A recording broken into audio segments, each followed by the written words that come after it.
사이에 계신 하나님이라는 제목으로 사무엘상 강의 32번째입니다. 골리앗이 등장해서 이스라엘 군대를 위협하는 그런 내용입니다.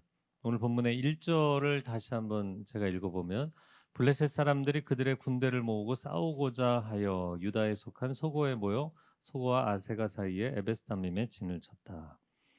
자, 블레셋이 또 군대를 모아서 전쟁을 일으킨 이유가 무엇이었을까? 사무엘상의 전쟁사를 좀 정리를 해보면, 4장에서 1차전을 벌였는데 그때는 이스라엘이 패배했습니다. 그래서 언약궤까지 빼앗기고 다시 돌아오는 일이 있었어요. 7장에서 2차전이 있었습니다. 미스바에서 사무엘을 중심으로 회개 대성회가 열렸더니 블레셋이 치러 올라왔어요. 그런데 하나님께서 여기까지 우리를 도우셨다. 그래서 에벤에셀의 하나님을 체험합니다. 13, 14장에 여러분 제가 얘기하는 건 다 기억하고 계시죠? 우리 다 봤던 거예요. 13, 14장에 요나단의 선제 공격을 통해서 승전보를 울리게 되고 놀라운 반전의 승리를 거둡니다. 근데 오늘 본문에 이제 17장에 사무엘상으로 놓고 보면 이제 4차전입니다. 아무래도 그동안 계속 연패를 거듭했던 블레셋이 칼을 갈았던 것 같아요. 소력전을 벌이려고 한 게 아니었는가. 그리고 국제적으로 사울이 병약해졌다는 소문을 들었던 게 아닐까. 그래서 비밀병기 하나를 잘 키워서 엄청난 소력전을 벌이려고 했던 것 같습니다. 제가 그런데 이제 블레셋과의 관계를 놓고 보면서 약간 이제 의문이 드는 거예요. 왜냐하면 고대 전쟁사를 이렇게 보면 한쪽이 계속 이렇게 연패를 하고 나면 식민 지배를 받고 공물을 바치고 그렇게 얘기가 끝나는 게 정상이거든요. 그런데 왜 이스라엘과 블레셋은 계속 전쟁이 멈추지 않고 끊임없이 전쟁을 치렀을까? 여기서 우리가 알 수 있는 것은 첫 번째, 한쪽이 압도적인 승리를 거두지 못했다는 거예요. 상당히 비등비등한 세력이었고, 우리가 용호상박이라고 그러죠. 서로가 어깨를 겨루는 그런 사이였던 것입니다. 두 번째, 블레셋의 군사적인 저력이 상당했다는 거예요. 5개 도시 중심이었지만 전체 이스라엘이 감당을 하기 어려워할 정도였어요. 그래서 사울이라는 군사 정권을 평가하는 내용이 사무엘상 14장 마지막 부분에 나왔었어요. 그때 이 구절이 있습니다. 14장 52절에 보면, 사울이 사는 날 동안에 블레셋 사람과 뭐가 있었다고요? 큰 싸움이 있었다. 저 이 표현이 약간 번역이 아쉽다. 이제 번역하는 사람이니까. 왜냐하면 원어상으로 보면 치열한 싸움이 있었다. 그러니까 블레셋과 이스라엘은 늘 치열한 접전을 벌였다. 한쪽이 이겨도 다시 또 일어나서 또 싸우게 되는 그런 관계였다라는 것입니다. 이어지는 2절과 3절 같이 읽겠습니다. 사울과 이스라엘 사람들이 모여서 엘라 골짜기에 진치고 블레셋 사람들을 대하여 전열을 벌였으니 블레셋 사람들은 이쪽 산에 섰고 이스라엘은 저쪽 산에 섰고 그 사이에는 골짜기가 있었더라. 네, 지도가 보라통독에 마땅한 게 없어서 계속 찾다가 이 두 가지 지도를 보여드리겠습니다. 위에 조금 큰 지도를 보시면 지중해변의 블레셋이 5대 도시 중심으로 형성이 돼 있고, 그리고 그들이 군대를 수집해서 소고와 아세가 사이에 에베스담밈에 진을 쳤다. 그렇게 돼 있어요. 그런데 그것이 이미 이스라엘의 영역에 진을 친 것이다. 그러니까 블레셋과 이스라엘의 영역 중간에 진을 친 거였어요. 사울 왕이 그 소식을 듣고 이스라엘 백성들을 소집해서 엘라 골짜기로 갔다. 자, 그런데 그 엘라 골짜기는 이스라엘 사람들만 차지하고 있는 게 아니라 지금 아래 지도를 보시면 엘라 골짜기 전투에서 강이 가운데 흐르죠. 그런데 이제 천이고, 그리고 거기가 낮은 지형, 골짜기, 그 위쪽에 이스라엘 군대가 포지션하고 있고 아래쪽에 블레셋 군대가 포지션을 하고 있는 그런 형국이었습니다. 자, 이스라엘과 블레셋이 접경 지역에서 양쪽 군대가 대규모로 모였습니다. 긴장감이 고조되는 상황이었어요. 양쪽이 한치의 양보도 없이 전군을 소집해서 전면전을 치르기 직전이었기 때문에, 자, 이런 상황에서 군대와 군대 사이에 누가 나서서 이걸 해결할 수 있겠는가? 요즘 국제적으로 러우 전쟁이 끝나지도 않았는데 이 전쟁이 또 발발했죠. 이스라엘과 이란의 전쟁이 시작됐어요. 국제 유가가 급등하고 세계 경제에 또 다른 위기가 찾아오고 있습니다.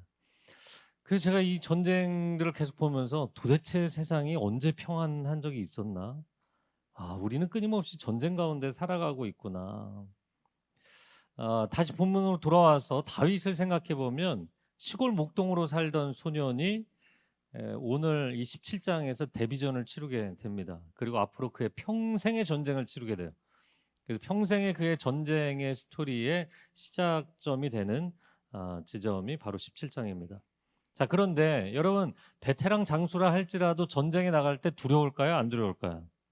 두렵게 돼 있어요. 언제 어느 전쟁에서 죽을지 모르는 것이고 어디서 예상치 못했던 화살이 날라오면 그냥 그거 맞고 유탄 맞아서 죽는 거잖아요. 그래서 다윗도 그런 두려움이 있었습니다. 시편을 보면 하나님, 내가 산자의 땅에 머물러 하나님을 찬양할 수 있게 해주십시오. 죽지 않게 해달라는 그런 기도 많이 했었어요. 그러나 그런 다윗도 극한 전투의 상황 가운데서 하나님을 의지하여 담대하게 전진합니다. 제가 시편을 읽다가 너무나 생생하게 묘사되어 있는 이 한 구절이 오랫동안 잊혀지지가 않아요. 시편 18편 29절인데요. 같이 읽어볼까요?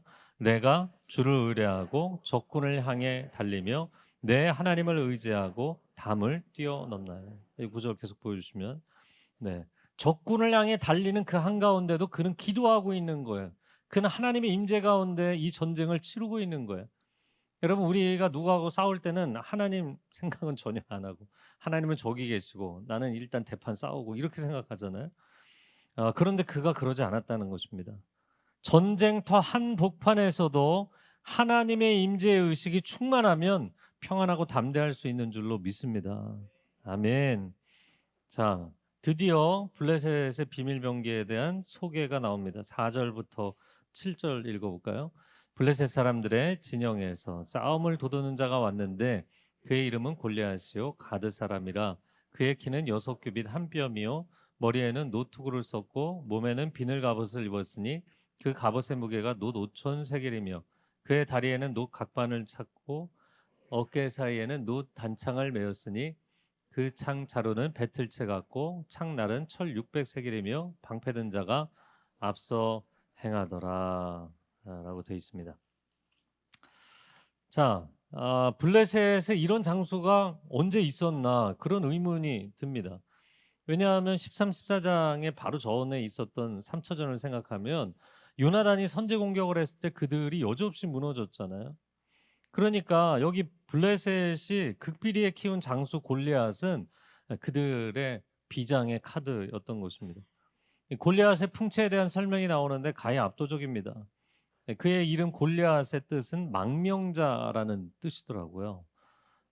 그래서 외국인 이주민이라는 뜻을 갖고 있는 블레셋 민족을 대표할 만한 이름이다. 이런 생각이 듭니다. 자, 블레셋의 5대 도시는 가드, 가사, 아스돗, 에그론, 아스글론 이렇게 5개 도시예요. 근데 그 5개 도시 중에서도 머더시티, 주도 역할을 하는 것이 가드입니다. 그 가드 출신이 골리앗이었어요. 자, 그의 키에 대한 묘사는 사람들마다 약간 셈법이 다르긴 하지만 성경의 규격으로 이야기를 한다면 6규빗 한 뼘은 292cm, 2m 92cm입니다. 자, 이거 뭐 이렇게 거의 하늘을 쳐다봐야 될 것 같아요. 노투구를 쓰고 있었고 장수들이 즐겨 입는 비늘 갑옷을 입었는데 무게만 몇 킬로요? 57kg. 사람 하나를 입고 있는 거예요. 어깨 사이에 놋 단창은 배틀채 같은 창자루에 창날만 7kg짜리 철로 만들어진 것이었다. 여러분, 골리앗은 집안이 거인족이었습니다. 무제한급에서도 최상위 레벨. 그가 갖고 있던 놋 단창을 어떻게 설명하면 여러분이 감이 오실까? 삼국지에 등장하는 관우의 청룡 언월도 뭐 이런 느낌 아닐까? 물론 이 청룡 언월도는 다수의 적군들이 올 때 축풍 낙엽처럼 날리는 거죠. 근데 골리앗의 이 거대 단창은 1대1 결투를 할 때 상대를 단번에 관통시켜서 숨이 끊기게 만드는 그런 무기였어요. 자, 성경의 장래 아나운서가 골리앗을 처음에 소개할 때 그의 위풍당당함을 쫙 소개를 했는데 4절에 보면 뭐라고 소개를 했냐면 싸움을 도두는 자라고 소개를 했어요. 여러분 근데 이게 무슨 말일까요? 그래서 원어를 직역을 해보면 사이의 남자입니다. 저를 따라해 보세요. 사이의 남자. A man of betweens라는 건 뭐냐면 이 군대가 양쪽에 전면전을 치르기 위해서 모여 있단 말이에요. 대치 국면 가운데 양쪽 진영의 대표 주자가 나와서 1대1 결투를 해서 기선제압을 합니다. 그러니까 어느 쪽이 승리를 하느냐에 따라서 이후 전면전의 양상이 달라질 수 있는 거예요. 뭐 요즘 게임 좋아하시는 분들 많잖아요. 게임 덕후들이 소위 말하는 일기토라는 게 있어요. 일기토의 최강자가 골리앗이었던 거죠. 이 사이의 남자를 우리말로는 여러 가지로 번역을 했는데 영어 번역들은 거의 한 단어로 번역했어요. NIV, 킹 제임스 버전, NASB 다 뭐라고 번역했냐면 챔피언입니다. 챔피언은 아시죠? 챔피언. 선봉장이에요. 삼국지에서 일기토의 최강자로 손꼽는 사람이 누군지 아십니까? 이런 것도 누가 세냐 이런 거 관심 있는 분들 그런 분들에게는 단연 이제 손꼽히는 사람이 동탁의 양자이자 오른팔이었던 여포를 듭니다. 자, 여포는 워낙에 강력해서 유비관우 장비 세 사람이 협공을 해도 이겨내지 못했다 이렇게 돼 있어요. 중국의 조만전에서는 마중적토, 인중여포 이런 말을 씁니다. 제가 해석을 안 써놨는데 말들 중에서는 최고의 말이 적토마고 사람들 중에서는 최고의 장수가 여포다 뭐 그런 얘기예요. 이 사이의 남자라는 표현을 볼 때 이 사람 이 골리앗의 풍채가 어마어마했고 또 무력도 엄청났고 기싸움도 엄청났을 것입니다. 왜냐하면 우리나라에도 이 사이의 남자들이 전 있다고 생각이 돼요. 남한과 북한이 대치 국면에 있기 때문에 그 사이 한가운데서 첨예한 공간에서 군복무를 하는 사람들이 있어요. 저는 어떤 분들이 군면제가 아니냐고 이렇게 얘기하는데 저는 현역으로 군복무를 했습니다. 카투사로 2년 2개월 있었는데 카투사 뭐 미군방이 아니냐 이런 수치스러운 말을 하시는 분들이 있어요. 그렇지 않습니다. 카투사들은 다 편하게 군복무를 한 줄로 아시는데 저는 편하게 했어요. 그런데 2년 2개월 그 군복무를 하는 그 카투사 처음에 훈련소에서요. 갑자기 어느 날 소집을 해갖고 일렬로 쫙 세워놓더라고요. 근데 키 크고 체격 좋고 잘생긴 애들만 차출을 해가더라고요. 그래서 쟤네들 어디 데려가는 거냐? 공동경비구역 JSA 여기 끌려가는 애들이요.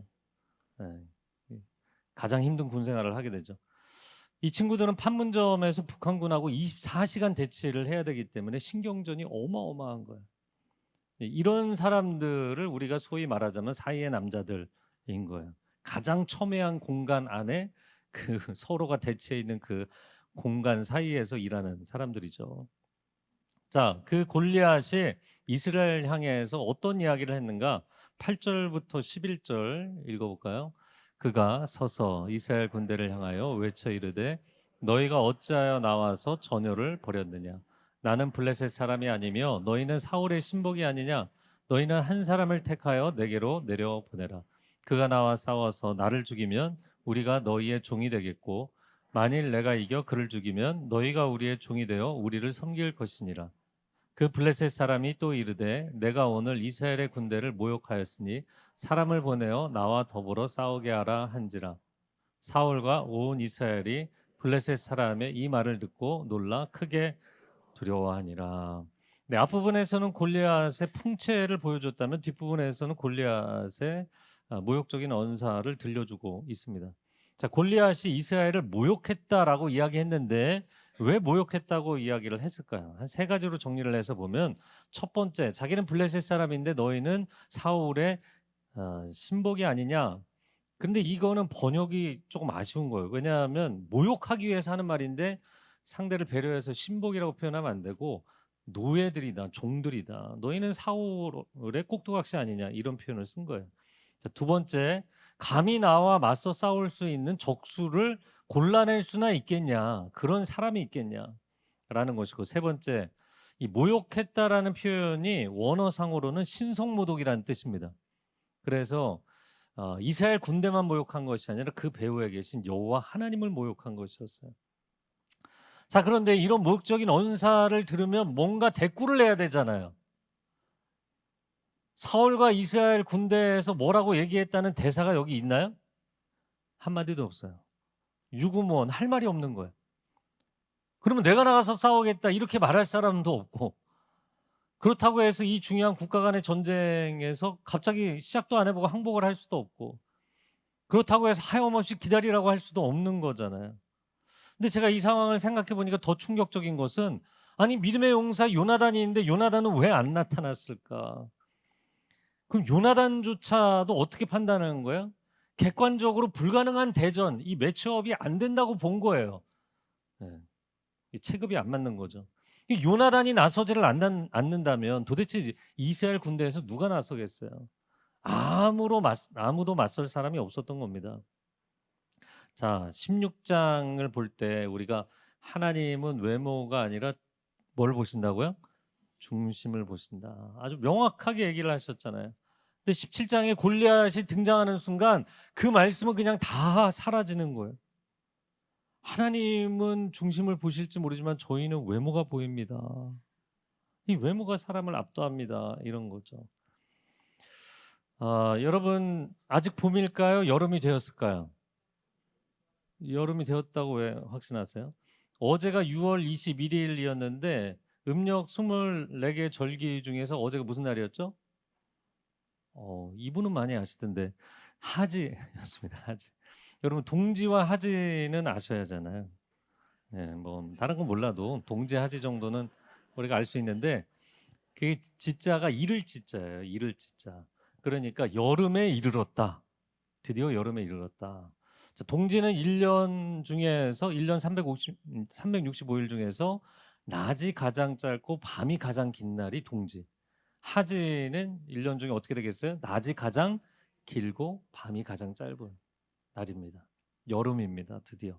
근데 이번 여름엔 안 좋은 소식은 장마도 상당히 길 것이고 폭염도 어마어마할 것이다. 근데 이것이 뭐 해가 갈수록 더하겠죠. 또 제가 이 여름을 이야기하는 것은 여름에는 사람들이 유난히 외모에 신경을 많이 쓰기 때문이에요. 제가 재밌는 얘기, 그러나 생각할 만한 얘기 한 가지 해드릴게요.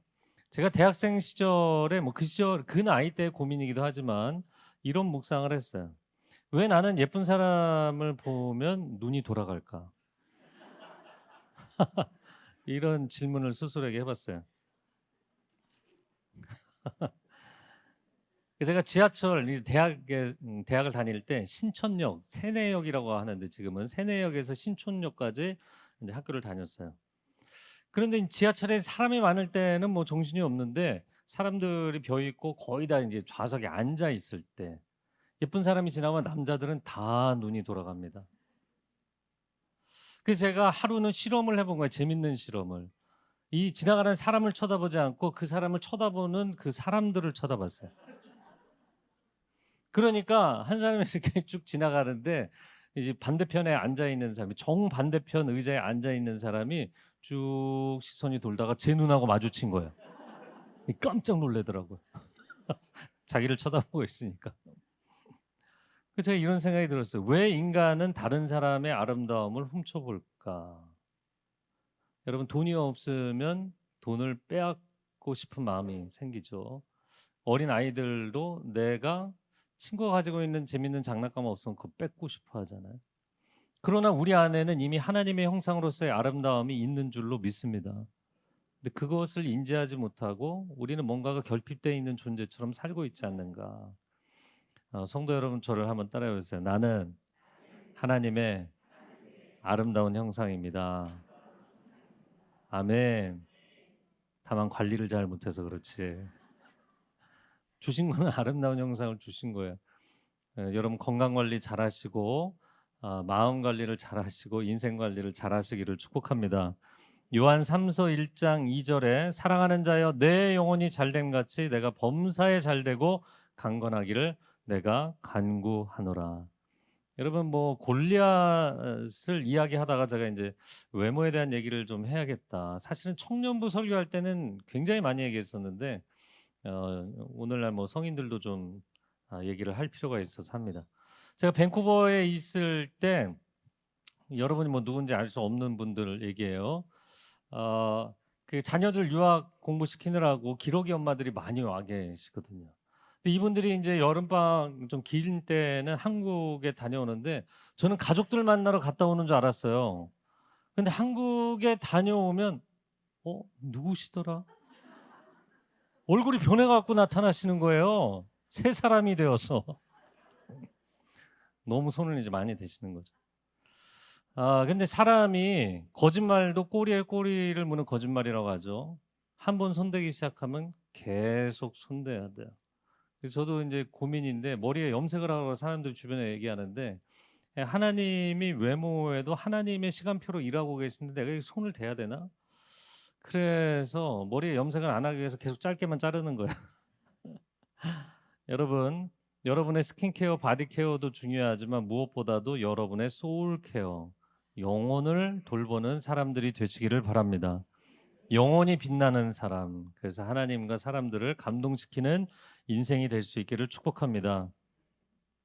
자, 오늘의 두 번째 주인공이 등장합니다. 12절에서 15절. 자, 같이 읽어보겠습니다. 다윗은 유다 베들레헴 에브라 사람 이세라 하는 사람의 아들이었는데 이세는 사울 당시 사람 중에 나이가 많아 늙은 사람으로서 8아들이 있는 중 그 장성한 세 아들 사울을 따라 싸움에 나갔으니 싸움에 나간 세 아들의 이름은 장자 엘리압이요 그 다음은 아비나답이요 셋째는 삼마며 다윗은 막내라 장성한 세 사람은 사울을 따랐고 다윗은 사울에게로 왕래하며 베들레헴에서 그의 아버지의 양을 쳤다. 자, 다윗은 유다 지파이고 베들레헴의 에브랏 사람이다. 에브랏은 베들레헴의 옛 이름입니다. 그는 이세라는 촌부의 아들로서 8아들들 중에 막내였죠. 장남, 차자, 삼남, 셋은 나이가 많기 때문에 전쟁에 함께 참전해서 사울과 있었고 다윗은 막내여서 아직 입대하지 않았습니다. 자, 그가 입대할 나이가 아니었다는 것은 이스라엘은 20세 이상이 입대를 하기 때문에 다윗은 10대 소년이었다는 걸 알 수 있어요. 자, 그러면 그냥 10대 청소년 한 번도 싸워보지도 않은 그런 앳된 소년이다 이렇게 소개를 한 거예요. 제가 앞에서 골리앗 소개를 할 때 성경에 장래 아나운서라는 표현을 썼어요. 복싱 경기나 격투기 경기에서 장래 아나운서가 양쪽 선수를 소개하잖아요. 그럼 한쪽이 압도적으로 약체일지라도 엄청 멋지게 장황하게 설명을 해주나요, 안 해주나요? 그렇게 해줘야 되는 거잖아요. 근데 골리앗은 어마어마하게 설명을 해놓고 그리고 청코노에 있는 루키 다윗에 대해서는 굉장히 연약하게 표현을 한 거예요. 얘 군대도 안 들어가는다.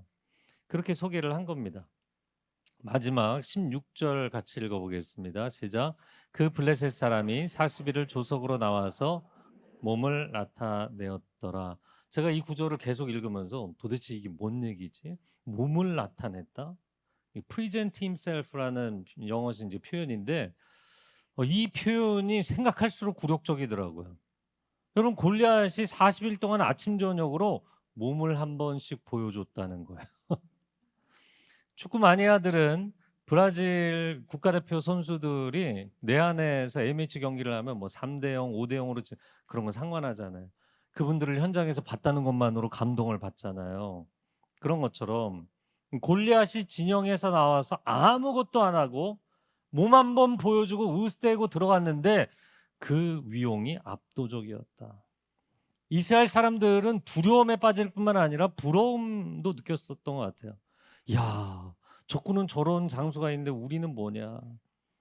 여러분 골리앗을 싸움을 도두는 자 원어상으로 사이의 남자라고 소개했죠. 제가 한 가지 퀴즈를 내볼게요. 2부 때도 아무도 못 맞추셨는데 오늘 본문에서 가장 많이 나오는 단어가 뭘까요? 어떻게 알았어요? 2부를 본 거 아니에요? 봤어요. 어느 사이에 보셨어요?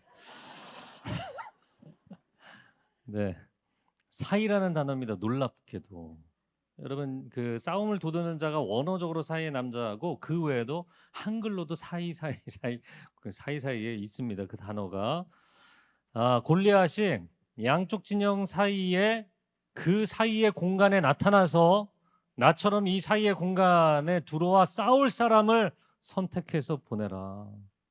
이스라엘이 누구를 보내나 고민하는 사이에 40일이 지나가 버렸어요. 제가 그래서 하나님께 질문했습니다. 왜 40일입니까 하나님? 여러분 4라는 숫자는 땅의 완전수 동서남북이죠. 10은 충만수입니다. 그러니까 하나님께서 땅에서 도대체 누구를 내보낼까 이렇게 고민하는 40일의 시간을 다 허비하게 만드신 거예요. 블레셋의 입장에서 보면 이스라엘을 비참할 정도로 조롱하고 모욕하는 40일의 시간이었던 거예요. 그러면 결국에는 다윗을 내보내실 거면 한 일주일 만에 보내셔도 되잖아요. 굳이 40일을 다 채워서 이스라엘이 완전히 바닥에 떨어질 때까지 만드신 거예요. 왜 그럴까요? 사람은 그 상황이 되지 않으면 세상적인 수단 방법이 있다고 생각하면 하나님을 의지하지 않아요. 하나님께 도움을 구하지 않아요. 자기가 세상적인 수단을 써보려고 하기 때문이에요. 여러분 인간의 마지노선이 하나님의 출발선이 되는 줄로 믿습니다. 인간의 절망의 끝자락이 하나님의 소망의 시작점이 되는 줄로 믿습니다. 그때 하나님이 일하시기 시작하는 거예요. 그래서 우리가 난 정말 아무것도 할 수 없겠구나. 여러분 그 사이 공간에 아무도 한 발도 들여놓지를 않고 있었던 거예요. 40일 동안. 왜? 거기 들어가면 다 죽을 것 같은 거예요. 그 공간에 들어가면 나를 도울 사람이 아무도 없잖아요. 왜? 1대1로 그냥 자기 몸뚱아리 하나로 버텨내야 되는 공간이잖아요. 그런데 저 거인을, 저 괴물을 어떻게 이기냐고요. 아무것도 할 수 없는 이 무기력의 사이라는 공간 가운데 여러분 나 혼자 들어가는 것이 아니라 하나님이 그 공간에서 일하시는 줄로 믿습니다. 왜냐하면 제가 오늘 본문을 묵상하면서 사이에 계신 하나님이라는 제목을 정한 것은 골리앗이 그 사이를 장악하고 있는 남자라고 표현했지만 사실은 하나님이야말로 그 사이의 공간을 다스리시는 하나님이신 줄로 믿습니다. 북한과 남한 사이에 비무장지대가 있잖아요. 이 비무장지대에는 지뢰가 굉장히 많습니다. 뿐만 아니라 1년 365일 적군과 대치를 하고 있는 영역이기 때문에 굉장히 긴장감이 있는 거예요. 누가 그 영역에 나서겠냐고요. 여러분 누가 남과 북의 이 긴장 관계를 해결할 수 있나요? 미국이, 러시아가, 중국이 여러 차례로 정치 외교적으로 개입하지만 해결 못하잖아요. 그러나 이 한반도에는 여전히 하나님이 일하고 계시는 줄로 믿습니다. 양쪽 군대가 일촉즉발의 상황에 놓여 있는데 누가 그 사이 공간에 들어가서 그 사이 공간을 채울 수 있겠는가? 그런데요, 하나님께서 그 공간, 그 영역 가운데서 일하시기 시작하면 여러분 다윗과 같은 말도 안 되는, 세상이 볼 때는 저런 애가 그런 아이를 통해서, 그런 사람을 통해서도 승리의 역사를 이루실 수 있는 줄로 믿습니다. 제가 최근에 여러분이 모르는 한 청년을 만났어요.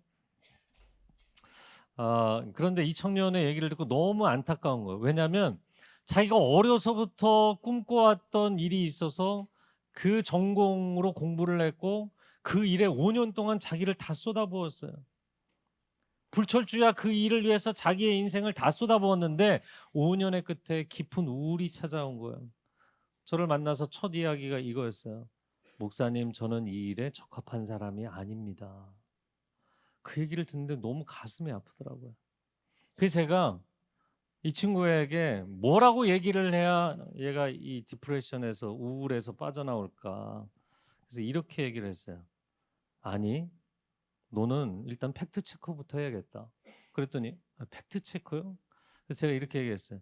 지금 방금 이야기한 것은 너의 인생의 팩트가 아니라, 사실이 아니라 너의 인생에 대한 너 자신의 해석의 관점일 뿐이다. 그게 사실이 아니다. 그게 진실이 아니다. 그냥 너가 그렇게 해석하고 있을 뿐이다. 부정적으로 보고 있을 뿐이다. 그리고는 제 이야기를 했어요. 나는 내가 목사가 되고 30대가 되어서도 늘 무슨 생각을 했냐면, 나는 기질상, 타고난 기질상 이 일이 가장 어울리지 않는 사람이다. 나는 늘 조용히 어디 구석에 가서 혼자 있는 걸 좋아하는 사람이지 사실 이렇게 나와서 얘기하는 걸 좋아하는 사람이 아니거든요. 그러나 그 관점은 내 인생에 대한 나의 해석이고 하나님은 다르게 해석하신다는 거잖아요. 그러면 하나님의 관점을 받아들여야 되는 거예요. 왜 그 사이의 공간에 들어가면 나는 이 영역에 맞지 않아. 난 적합하지 않아. 난 이 영역에 들어가면 실패할 거야. 개인적인 트라우마에 사로잡혀 있고 그 영역에만 들어가면 숨이 쉬어지지 않고 죽을 것 같은 왜 그런 인생의 트라우마에 우울감에 사로잡혀 있는가? 여러분의 인생에서 철저히 낙심하고 절망한 그 사이 공간이 어딥니까? 왜 그 공간에 홀로 서 있습니까? 그 영역에 하나님이 함께 하시는 줄로 믿습니다. 제가 성경에 사이라는 단어를 다 찾아봤어요. 이 두 가지만 얘기를 하면 모세가 생과 사 그 사이에 어린 아기가 놓여 있었잖아요. 그래서 엄마가 이 아기 모세를 상자에 담아서 갈대 사이에 두었다 이런 표현이 나와요.